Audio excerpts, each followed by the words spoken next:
உளுந்தூர்பேட்டையை அடுத்த எம் குன்னத்தூர் கிராமத்தில் சக்கரத்தாழ்வார் தீர்த்தவாரி கோலாகலமாக நடைபெற்று வருகிறது. இது குறித்த கூடுதல் தகவல்களை செய்தியாளர் செந்திலிடம் கேட்கலாம். செந்தில், இப்போ இந்த தீர்த்தவாரியினுடைய சிறப்பு என்ன? காயத்ரி, கள்ளக்குறிச்சி மாவட்டம் உளுந்தூர்பேட்டை அருகே உள்ள எம் குன்னத்தூர் கிராமத்தில் ஆண்டுதோறும் கார்த்திகை மாதத்தில் கார்த்திகை பஞ்சமி தீர்த்தவாரி திருவிழா ஸ்ரீனிவாச பெருமாள் கோவிலில் வெகு விமர்சையாக நடைபெறும்.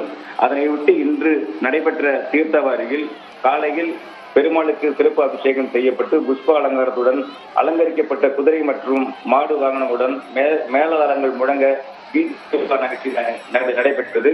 தொடர்ந்து பஜனை பாடல்களுடன் சக்கரத்தாழ்வார் கோவில் அருகே உள்ள ஐயனார் தெப்பகுளத்திற்கு வந்தடைந்தனர். பின்னர் பக்தர்கள் குழந்தைகளை வைத்து நேர்த்திக்கடனாக எடைக்கு எடை காசு போடும் மற்றும் காசு போட்டு முடிக்காணிக்கை செலுத்தியும் தங்கள் வேண்டுதலை பக்தர்கள் நிறைவேற்றினர்.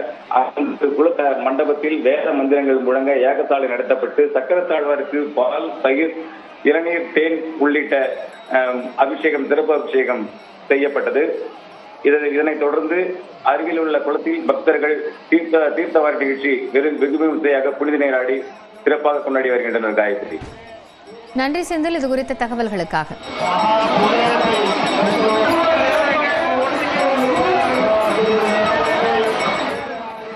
கோவையில் 208 கோடி ரூபாய் மதிப்பில் அமைக்கப்பட்டுள்ள செம்மொழி பூங்காவை முதலமைச்சர் மு.க. ஸ்டாலின் திறந்து வைத்தார். கோவையில் செம்மொழி பூங்கா அமைக்கப்படும் என 2021ஆம் ஆண்டு முதலமைச்சர் மு.க. ஸ்டாலின் வாக்குறுதி அளித்தார். அதன்படி காந்திபுரம் மத்திய சிறைச்சாலை வளாக பகுதியில் பல்வேறு வசதிகளுடன் 165 ஏக்கரில் செம்மொழி பூங்கா அமைக்கப்பட்டுள்ளது. இதனை முதலமைச்சர் மு.க. ஸ்டாலின் இன்று திறந்து வைத்தார்.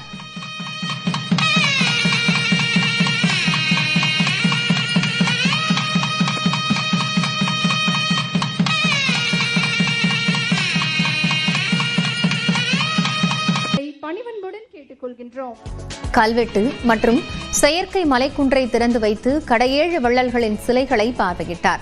தொடர்ந்து செம்மொழி பூங்காவில் அமைக்கப்பட்டுள்ள செம்மொழி வனம், மூலிகை தோட்டம், புதிர் தோட்டம், ஆரோக்கிய வனம், நீர்வனம், பாறைவனம், பூஞ்சோலை, மலைக்குன்று உள்ளிட்டவற்றையும் முதலமைச்சர் கண்டு ரசித்தார். நடைப்பயிற்சி மேற்கொள்வதற்கு நடைபாதை மற்றும் செம்மொழி பூங்கா இயற்கை வழிமுறையில் கொடியாய், மலராய், தரையில் தவழும், விரியும், படரும் வகையில் அடுத்த விரிவாக்கத்திற்கு ஏற்ற வகையில் வடிவமைக்கப்பட்டிருப்பதாக கூறுகிறார் பூங்கா வடிவமைப்பாளர் ரூபத் ஆனந்த். குழந்தைங்களுக்காகவும் பெரியவங்களுக்காகவும் மாற்றுத்திறனாளிகளுக்காகவும் எல்லா தரப்பினரும் இதை அனுபவிக்கணுங்கிற வகையில தான் இது வடிவமைக்கப்பட்டிருக்கு. நாங்கள் ஒர்க் ஸ்பேஸ் கார்டன் கொடுத்தோம், வைஃபை கனெக்ஷனோட. அங்கங்கே நீங்கள் பார்த்தீங்கன்னா உட்காந்து ஒர்க் பண்ணுறதுக்கு இருக்கும். ஆனால் எர்தன் ஜாகிங் ட்ராக்காக போட்டிருக்கோம். அதில் அது ரெசிலியண்ட்டாக இருக்கும். உங்களுக்கு முட்டி வலி, முதுகு வலி வராது. ஹார்ட் சர்ஃபேஸ் கிடையாது. அதில் கூட எங்கேயுமே நீங்கள் பார்த்தீங்கன்னா ஆர்டிஃபிஷியல் மெட்டீரியலை நம்ம யூஸ் பண்ணவே இல்லை. வங்கக்கடலில் அந்தமான் அருகே உள்ள காற்றழுத்த தாழ்வு பகுதி புயலாக வலுப்பெறாது என்று வானிலை ஆய்வு மையம் கூறியிருக்கிறது. ஆனாலும் மிக கனமழைக்கு எப்படி வாய்ப்பு இருக்கிறது என்று இணையதள விவரங்களோடு விளக்குகிறார் நெறியாளர் மோனிஷா. சென்யார் புயல் உருவாகுமா உருவாகாதா அப்படின்றது ஒரு பெரும் கேள்விக்குறியாக இப்ப இருக்கு. ஏன் அப்படின்னு சொல்லி பாத்தீங்கன்னா, மலைக்கா மற்றும் அதை ஒட்டி இருக்கக்கூடிய தெற்கு அந்தமான் பகுதியில் நிலவிட்டிருந்த ஆழ்ந்த காற்றழுத்த தாழ்வு பகுதியானது காற்றழுத்த தாழ்வு மண்டலமாக வலுப்பெற்றிருக்கு. ஆனால் இது புயலாக மாறுறதுக்கான வாய்ப்புகள் அப்படின்றது குறைவு. இன்னும் ஓரிரு நாட்கள்ல காற்றழுத்த தாழ்வு பகுதியாகவே இது வலுவிழக்க கூடும்னு வானிலை ஆய்வாளர்கள் கணிச்சிருக்காங்க. அது மட்டும் இல்லாம வானிலை ஆய்வு மையம் புயலாக வலுப்பெறும் அப்படின்ற கருத்தையும் இப்போ பின்வாங்கியிருக்காங்க. ஆனால் நமக்கு மிகுந்த முக்கியத்துவமாக பார்க்கப்படுகிறது இலங்கை கடற்பகுதியில் இருக்கக்கூடிய இந்த 2 சுழற்சிகளுமே தான். அதுலயும் இந்த சுழற்சி இன்னைக்கு காலையில குறைந்த காற்றழுத்த தாழ்வு பகுதியா மாறி இருக்கு. அதாவது லோ பிரஷர் ஏரியாவா மாறி இருக்கு. இந்த 2 சுழற்சிகளும் அருகாமையில இருக்கிறதுனால இது இப்படியே நிலவாது. இது ஒன்றோடு ஒன்று சேர்றதுக்கான வாய்ப்புகள் அதிக அளவுல இருக்கு. அதே போல இந்த 2 சுழற்சிகளுமே ஒன்று சேர்ந்து மிகப்பெரிய சுழற்சியாகவும் அது மேலும் மேலும் வலுப்பெறதுக்கான வாய்ப்புகளும் அதிக அளவுல இருக்குன்னு வானிலை ஆய்வாளர்கள் கணிச்சிருக்காங்க. இதனாலேயே தமிழ்நாட்டில் இருக்கக்கூடிய தென் மாவட்டங்கள்ல மழை பெய்யறதுக்கான வாய்ப்புகள் அப்படின்றது அதிக அளவுல இருக்கு. தென் மாவட்டங்கள்ல கனமழை நீடிக்கிறதுக்கான வாய்ப்புகளும் அதிக அளவுல இருக்கு. இப்ப வரக்கூடிய நாட்கள்ல இந்த சுழற்சியின் தாக்கத்தினால எந்தெந்த மாவட்டங்கள்ல எப்பப்ப மழை பெய்யும் அப்படின்னு சொல்லி பாத்தீங்கன்னா, நாளைய தினம் அதாவது 26ஆம் தேதி அப்படின்னு சொல்லி பார்க்கும்போது இலங்கை ஒட்டி இருக்கக்கூடிய இலங்கையை சுற்றி இருக்கக்கூடிய கடற்பகுதிகளில் மழை மேகங்கள் அடர்ந்திருக்கிறதையும் நம்மளால பார்க்க முடியுது. அதே போல அந்த சுழற்சிகளானது எவ்வளவு வேகனாகவும் ஒரு பெரிய சுழற்சியாகவும் ஈடுபட்டிருக்கிறத நம்மளால பார்க்க முடியுது. இதுவே 27ஆம் தேதி அப்படின்னு சொல்லி பார்க்க போனா இலங்கையை சுற்றி ஒரு பெரும் சுழற்சியானது சுழன்று கொண்டிருக்கிறதையும் மழை மேகங்கள் மிகுந்த அடர்த்தி தன்மையுடன் இருக்கிறதையும் நம்மளால பார்க்க முடியுது. இதுவே தென் மாவட்டங்கள் அந்த தாக்கம் நிலவரதை நம்மளால பார்க்க முடியுது. இதனால திருநெல்வேலி, நாகர்கோவில், அதே போல ராமநாதபுரம், தேனி ஆகிய மாவட்டங்கள்ல எல்லாம் கனமழை முதல் மிக கனமழை பெய்யறதுக்கான வாய்ப்புகள் வருகிற 27ஆம் தேதி இருக்கு. அதே 28 அப்படின்னு சொல்லி பார்க்க போனா அப்படியே அந்த சுழற்சியானது மிகுந்த பெரும் விரிவடைந்து நம்மளுடைய தென் மாவட்டங்கள் மற்றும் டெல்டா மாவட்டங்கள்ல அந்த மழை மேகத்தினுடைய தாக்கத்தை அதிகரிக்கிறத நம்மளால பார்க்க முடியுது. இதுவே 29 அப்படின்னு சொல்லி பார்க்க போனா சுழற்சியானது நம்ம டெல்டா மாவட்டங்களுக்கு அருகாமையில் இருக்கிறத நம்மளால இங்க பார்க்க முடியும். இதனுடைய தாக்கம் அப்படின்றது கடலூர், நாகப்பட்டினம், தேனி, மதுரை, அதே போல சிவகங்கை, திருவாரூர் அது போன்ற டெல்டா மாவட்டங்களையும் எதிரொலிக்கிறத நம்மளால பார்க்க முடியுது. இந்த சிவப்பு கலர்ல இருக்கக்கூடிய மழை மேகங்கள் அதி கனமழையை குறிக்கக்கூடியதாக பார்க்கப்படும். அதே போல மஞ்சள் கலர்ல இருக்கக்கூடியது மிக கனமழையும் கனமழையை குறிக்கிறதாகவும் பார்க்க முடியும். அதனால வரக்கூடிய நாட்கள்ல மழையினுடைய தாக்கம் அப்படின்றது பெருமளவுல இருக்கும். புகழ்பெற்ற தஞ்சாவூர் ஓவியக்கலையில் பிரமிக்க வைக்கிறார் மகாராஷ்டிராவைச் சேர்ந்த பெண் கலைஞர். யார் அவர்? இந்த செய்தி தொகுப்பில் பார்க்கலாம்.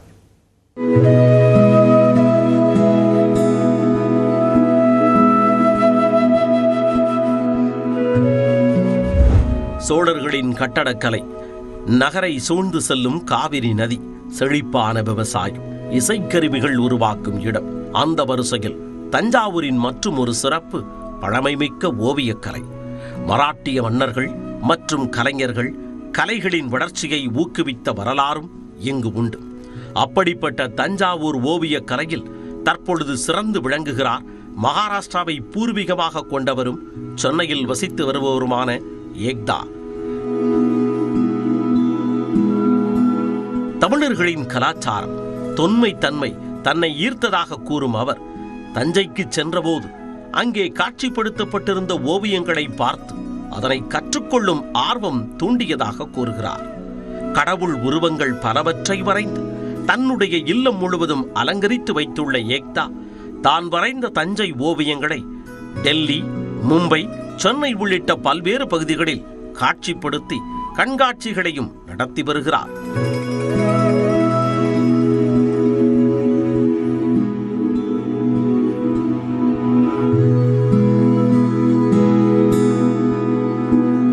தஞ்சை ஓவியத்தின் தனித்துவமாக விளங்குவது அதன் முப்பரிவான கெஸோ வேலைப்பாடுகள், தனித்துவ நிறங்கள், தங்கமுலாம் பூச், உருவங்களின் பார்வை சித்தரிப்பு, தடித்த மரச்சட்டங்கள் உள்ளிட்டவை தஞ்சை ஓவியங்களை மேலும் சிறப்பிக்கின்றன.